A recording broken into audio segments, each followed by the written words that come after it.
Sugatan ng rider ay sa motorsiklong bumangga sa kasabay nitong van sa Antipolo City.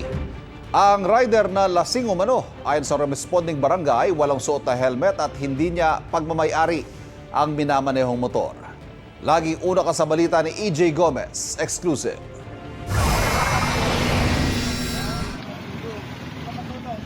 Humambalang sa kalsada ang lalaking ito matapos maaksidente sakay ng kanyang motorsiklo sa bahagi ng sumulong highway sa Barangay Santa Cruz, Antipolo City pasado alas 10 kagabi. Sumalpok ang motorsiklo sa kasabay na van. Pagdating namin, nandun siya sa may tabi ng motor niya. Nakatihaya. Tapos yung motor niya, totally wasak yung unahan.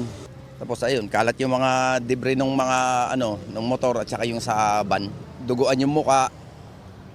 Tapos may tama sa banda rito sa noo. Binigyan ng pangunang lunas ang 28 anyos na rider saka isinugod sa ospital. Wala siyang pahayag. Ayon sa 61 anyos na van driver, pauwi na siya nang mangyari ang insidente. Papasok daw siya ng gate ng kanilang subdivision nang bigla siyang banggain ng motorsiklo. Sobrang bilis. Nakasignal light ako, pakaliwa. Bigla akong binangga nung nakamotor. Halatang lasing. Ayon sa barangay, walang mga side mirror ang motorsiklo. Ang rider, wala rin daw suot na helmet. Pagdating doon, ma'am, ng OPSS, inihingi sa kanya yung ORCR at saka yung license, wala siyang may provide.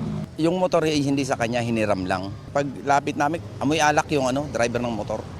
Nakumpirma ng mga otoridad na hindi pagmamay-ari ng rider ang ginamit na motorsiklo nang dumating sa police station. Ang tunay na may-ari nito bitbit ang ORCR ng motor. Nakatakdang mag-usap ang dalawang panig ukol sa reklamong isasampa laban sa rider. Posible siyang maharap sa reklamong reckless imprudence resulting in damage to property. Ito ang unang balita. EJ Gomez para sa GMA Integrated News. Kapuso, huwag magpapahuli sa latest news and updates. Mag-iuna ka sa balita at mag-subscribe sa YouTube channel ng GMA Integrated News.